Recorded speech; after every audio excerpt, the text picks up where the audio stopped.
first part is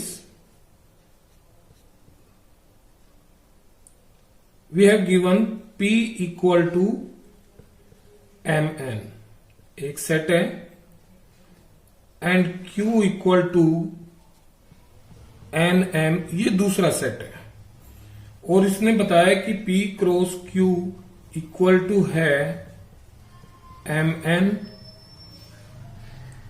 nm और हमें बताना है क्या ये ट्रू है या फॉल्स है। अब देखिए क्योंकि इसमें एलिमेंट दो हैं इसमें भी दो हैं तो P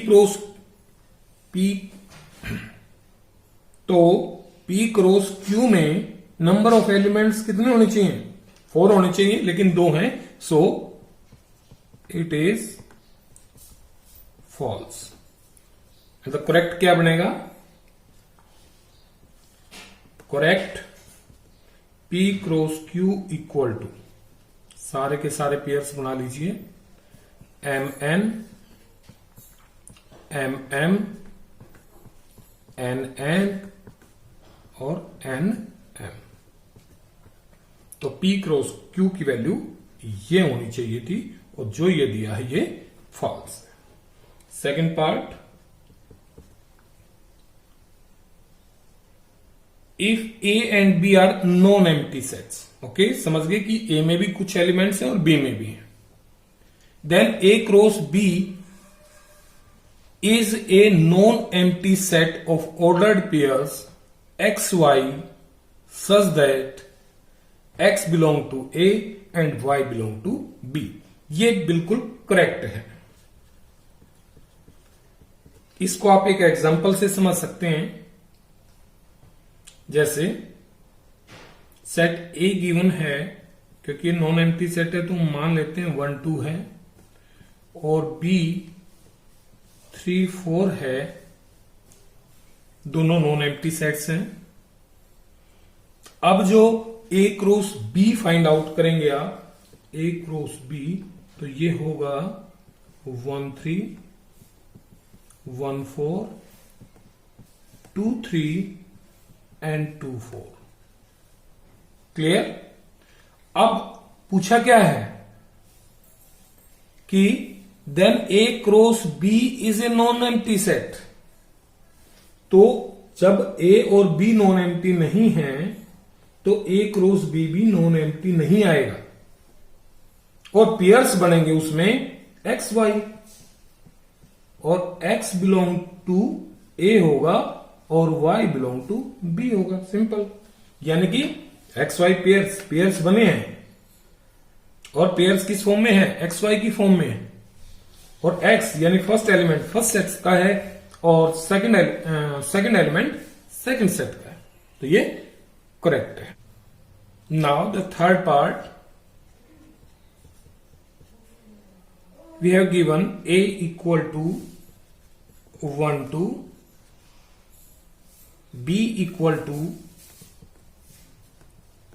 3 4 then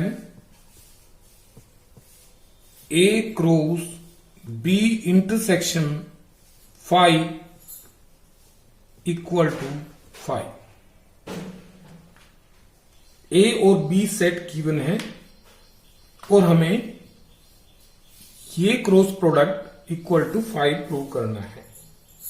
तो पहले A as it is A रहेगा B इंटरसेक्शन 5 फाइंड आउट करते हैं तो B इंटरसेक्शन 5 इसका मतलब समझिए 5 एक वो सेट होता है जिसमें कोई एलिमेंट नहीं है और B में 3 और 4 इसके एलिमेंट हैं तो दोनों में कॉमन इंटरसेक्शन मीन्स दोनों में कॉमन क्या है 3 और 4 तो ये आ गया 3 और 4 सॉरी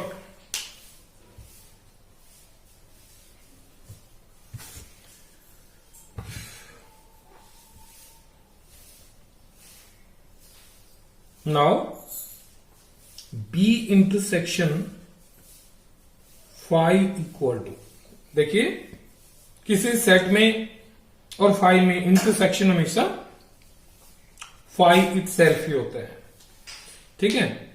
अब A cross B intersection phi, it means A cross phi. अब किसी सेट A में 2 एलिमेंट हैं लेकिन फाई में कोई एलिमेंट नहीं है, तो ये प्रॉपर्टी है फाई के इक्वल रहेगी. सो जो गिवन था ये ट्रू है, इट्स ट्रू.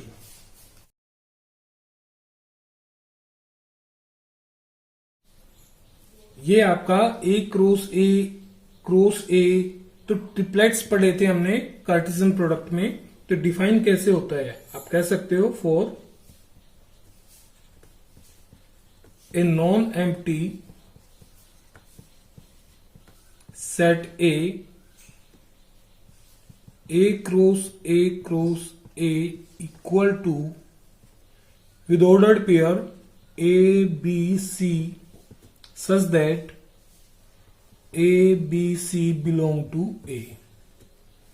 यानी कि अब क्रॉस प्रोडक्ट जो होगा वो A से A तक और फिर A तक, इसके एलिमेंट्स कुछ ऐसे होंगे. तो सेट A ये है, आप इस तरह से इसको लिख सकते हैं. So A cross A equal to -1 to 1 is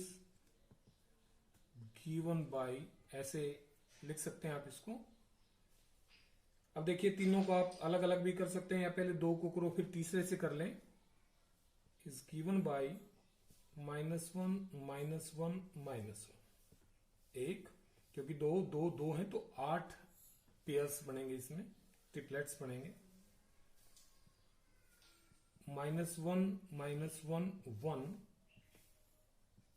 -1 1 -1 -1 1 4 हो गए. And 1 -1 -1 1 1 -1 1 1 1 -1 1 1 and 1. ओके, इसका थोड़ा सा प्रैक्टिस करनी है आपने. पहले 2 के साथ कर सकते हो, फिर तीसरे के साथ कर सकते हो. Question number 6. We have given A cross B equal to AX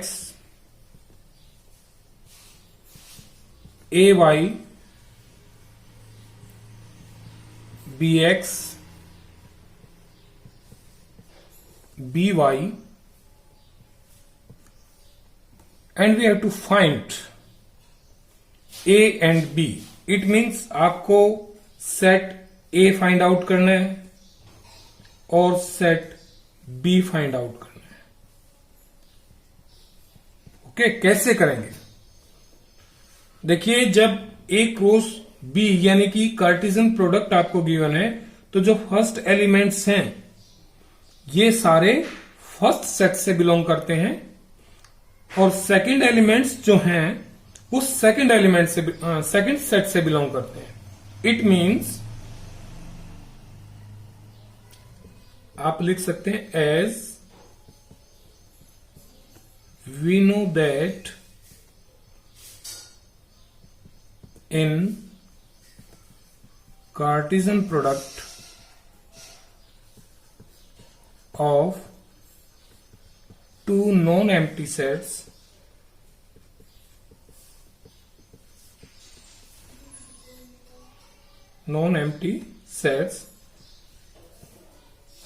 the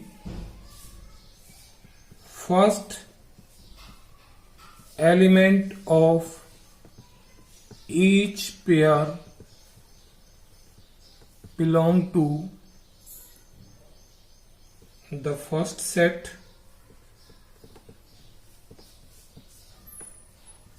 and the